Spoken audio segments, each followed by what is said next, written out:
কইরাছে জিয়ারত সেই হয়েছে মানুষ প্রধান সেই হয়েছে মানুষ প্রধান পাইছে খোদার নিয়ামত পীরের বাড়ি ভক্তের কাবা রে বাবা পীরের বাড়ি ভক্তের কাবা জানছে কইরাছে জিয়ারত রে কইরাছে জিয়ারত সেই হয়েছে মানুষ প্রধান সেই হয়েছে মানুষ প্রধান পাইছে খোদার নিয়ামত পীরের বাড়ি ভক্তের কাবা আমার পীরের বাড়ি ভক্তের কাবা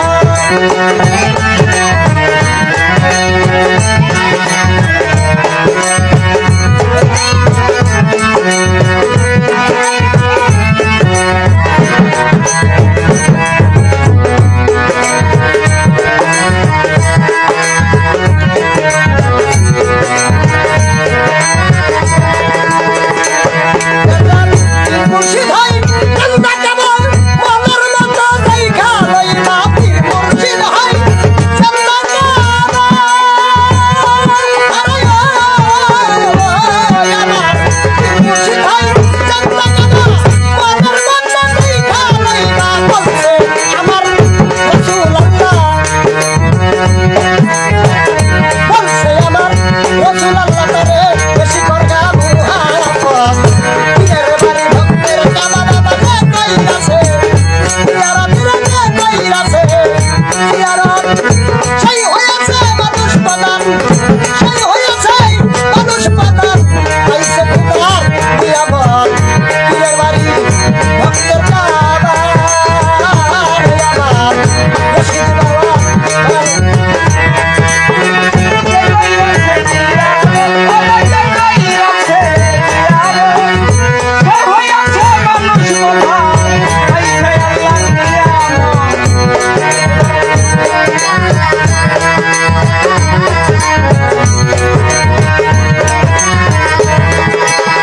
খাজা বাবাই বারে বারে ডাকতে আতাই ভক্তি আরে খাজা বাবাই বারে বারে ডাকতে আতাই ভক্তি আরে দেখতে যদি সাউ খুদারে দেখতে যদি সাউ খুদারে এই খেলা আমার সরত পীরের বাড়ি ভক্তের কাবা জানতে কইরাছে জিয়ারত রে কইরাছে জিয়ারত সেই হয়েছে মানুষ প্রধান সেই হয়েছে মানুষ প্রধান পাইছে খোদার নিয়ামত পীরের বাড়ি ভক্তের কাবা রে আমার পীরের বাড়ি ভক্তের কাবা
সরকার সাহেব তিনি এই গানটার মধ্যে বললেন পীরের বাড়ি ভক্তের কাবা যে কইরাছে জিয়ারত সেই হইয়াছে মানুষ প্রধান পাইছে খোদার নিয়ামত।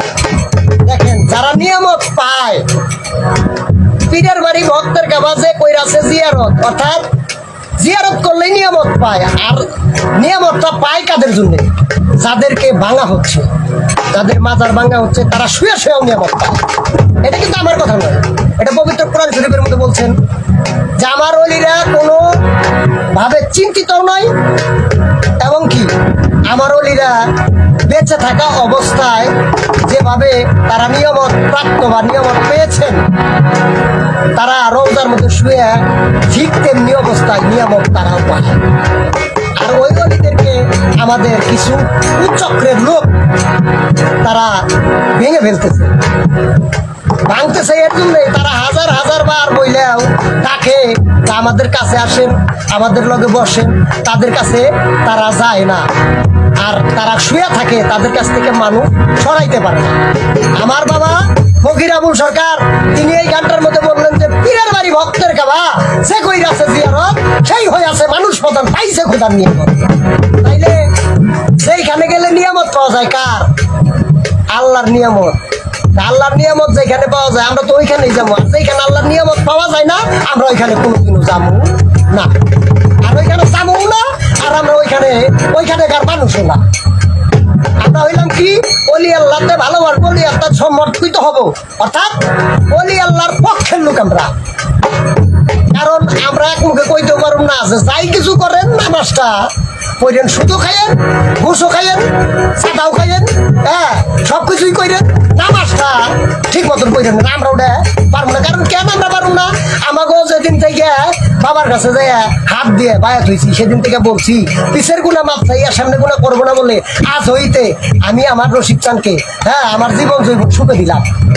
যে মানুষটা অলিতে সমর্পিত হয়ে যায়, যে মানুষটা আল্লাহতে সমর্পিত হয়ে যায়, যার চোখ হয়ে যায় আল্লাহর, যার কান হয়ে যায় আল্লাহর, যার হাত হয়ে যায় আল্লাহর, যার পাও হয়ে যায় আল্লাহর, ওই মানুষটা যখন আল্লাহ উল্লাহর সাথে যখন মিশে যায়, তখন ওই মানুষটাও পাপ হইতে বিরত হয়। কাজেই দেখেন আমাদের এই অলিদের উপরে কিরকম নির্যাতন, তারা যে নির্যাতন করতেছে, হ্যাঁ তাদেরকে আল্লাহ তাআলা হেদায়েত দেখ। আর এই যে দেখেন তারা নির্যাতন একদিক দিয়ে করতেছে, ওই যে আল্লাহ কইছে আমার অলির লগে যে যুদ্ধ ঘোষণা করে, আমি আল্লাহ কথা দিলাম আমি তার সাথে যুদ্ধ ঘোষণা করি। তার প্রমাণ গেছে শুক্রবার আপনারা পাইয়া গেছে, অলিদের মাজার ভাঙছে। আর বাইতুল মুকাররম মসজিদের ভিতরে যেটা হলো আল্লাহর ঘর, তারা বলে আল্লাহর ঘর, এটা আমরাও বলি আল্লাহর ঘর। আল্লাহর ঘর মসজিদ, সেটার মধ্যে জুতা দেও ডইলে ডিলি হয়। এটা কে করাইলো? দেখেন ইটার দিয়ে ঢেল দিলে পেটকেলটা খাইতে হয়, এটাই হলো সত্য। ইট মারিলে পাটকেল খাইতে হয়, ইট মারিলে পেটকেল খাইতে হয়, কথাটা এরকম সত্য। বিষয়টা হইলো কি, এই অলি আল্লাহরা এরা কিন্তু দলিলের বাহিরে না। এই অলি আল্লাহদের নিয়ে আল্লাহ তাআলা কোরআনের মধ্যে লিখছে খবরদার। আর কইছে আল্লাহ তাআলা কি কইছে, ফালান তাআলা তাআলা হু ওলিয়া মুর্শিদা খোদা, আমি যার চোখের মধ্যে যার মনের মধ্যে পর্দা ফেলাই দিছি, সে অলি পর্দায় লোক চিনবো না। আর ওর মনের মধ্যে পর্দা ফেলাই দিছি, আর ওর চোখের মধ্যে পর্দা ফেলাইছি। কারণ ওদেরকে হারা দিন করে গুতাইলেও ওরা অলির লোক চিনবো না। তারপরে বাইরে ভুল করে কইবই, কি কইব যে অলিকে বুকলে যাওয়া যাইবো না, একেবারে হারাম বেদা। কারণ আল্লাহর অলিরা যা পারে চোর চোরটার থেকে, আমি একটা কথা বলতে পারি একেবারে এইরকম করে যে কিরকম চোর চোরটার থেকে একজন আল্লাহর অলি, যিনি আমার রশিদ বাবার মতন একজন মানুষ, হ্যাঁ আমার বৈরাবরের মতন একজন মানুষ, আমার বাসার চান্দের মতন একজন মানুষ, তারা কি করে একজন চোর চোরটারে নিয়ে ভালো রূপে রূপান্তরিত কইরা তারে একটা ভালো একটা এই জান্নাতি দেহর লগে, অর্থাৎ পাপী মুক্ত দেহর সাথে নিয়ে ওই দেহটা অর্থাৎ অপবিত্র দেহটা ঘর্ষণ দিয়ে দিলে ওই দেহটা হয়ে যায় জান্নাতিময়। আর ওই দেহটা যেখানে রাখে, ওই দেহ যেখানে রাখে, পাকা দেহ যেখানে রাখে, ওই জায়গাটা বুঝতে পাকা হয়ে যায়। কথাটা বুঝতে পারছেন? কাজেই হ্যাঁ এর জন্যই আমার অলিদেরকে অনেক লাঞ্ছনা গঞ্জনা এরা দিতে থাক। তাদের মধ্যে আল্লাহ যুদ্ধ ঘোষণা করবো, আমি আর আপনি না।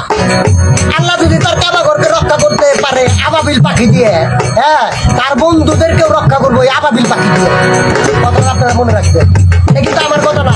কোরআন শরীফ গাইটা দেখেন, আমি মিথ্যা কথা বলতেছি না, প্রত্যেকটা কথাই একেবারে একান্তভাবেই এই কথাগুলি দরকার এবং কি সঠিক। তাই আমার বাবা ফকির আবুল সরকার সাহেব এই গানটার মধ্যে বললেন পীরের বাড়ি ভক্তের কাবা, যে কইরাছে জিয়ারত, সেই হইয়াছে মানুষ প্রধান, পাইছে খোদার নিয়ামত। নিয়ামত যে জায়গায় থাকে আমরা নিয়ামত থেকে বঞ্চিত কেন হবো, বেশি বেশি পীরের বাড়ি যাবো, বেশি বেশি অলি আল্লাহদের মহব্বত করবো, বেশি বেশি আমরা মাজারের প্রতি মহব্বত করবো। কারণ এর জন্যই করবো যে জায়গায় গেলে নিয়ামত পাওয়া যায়। কার নিয়ামত? আল্লাহর নিয়ামত, এটা কোনো মানুষের নিয়ামত না। এই যে আমার বাবা ফকির আবুল সরকার আল সিস্তিনি জামি রহমাতুল্লাহ আলাইহি উনি নিজে বলেছেন, আমি কিন্তু এই কথা বলি না। যিনি হলো তরিকতের আলেম, যিনি কিনা আমাদের এই তরিকত আমার বাবা রশিদ সরকার আল সিস্তিনি জামি, তিনি হইলো আইয়ে দিছিল 200 বছর। হ্যাঁ, আর আমার বাবা ফকির আবুল সরকার আল সিস্তিনি জামি আমার বাবা যান, তিনি আর আমাদের জন্য আইয়ে দিতে হলো আরো 200 বছর আমরা গান গাইতে পারবো ইনশাল্লাহ। কারণ এই তরিকত আর কোনোদিন মরার সম্ভাবনা নাই। আবুল সরকার যে দলিল দিছে এরপরেও তারা মানতেছে না। হ্যাঁ, প্রত্যেকটা বয়াতি বাউল শিল্পীদেরকে আমি একটা দৃষ্টি আকর্ষণ করে বলতে চাই, আপনারা অলি আল্লাহদের পক্ষের যে দলিলগুলি আছে সেইগুলো দলিল আপনারা কিনেন। মাজারের কমিটি যারা আছেন এবং কি মাজার পক্ষে যারা আছেন তারা সকলেই দলিল কিনে পড়বেন, আপনারা সঠিক সঠিক বিচার আপনারা করে দেবেন। অর্থাৎ তারা বলবে এক মুহূর্তে, আমরা আরেক মুহূর্তে পড়বো। দেখেন, যাদেরকে ভাঙিয়ে ফেলাইছে তাদেরকে সরকার পক্ষ থেকে, হ্যাঁ, আমাদের সরকার পক্ষ থেকে তাদেরকে 2 কোটি করে টাকা এক একটা করে মাজারের মধ্যে বরাদ্দ দেওয়া হচ্ছে। কেন? তারা কি খারাপ? তারা কি কারোর মাথায় বেড়ে দিছিল? তারা কি কাউকে আঘাত করছিল? কাউকে আঘাত করে নাই। পাগলরা কাউকে আঘাত করে না। পাগলরা কি করে? ওই মালিকের দেনে চায় তাকে কার আসে, ওই যে কইছে উসিলা ছাড়া আমি আল্লাহ তাআলা একটা গাছের পাতা লড়াই না। উসিলা তাআলা ছাড়া যদি গাছের পাতা না লড়িয়ে থাকে, এইটা কোরআনের বাণী, এটা আমার বাণী না, এটা আমি একা কইলাম না। তাহলে আল্লাহ একজন উসিলাবিহীন ছাড়া মানুষের সাথে দেখা করে না। তাই আমার বাবা আবুল সরকার এই গানটার মধ্যে কইলেন, রাজা বাবাই, বাবাই,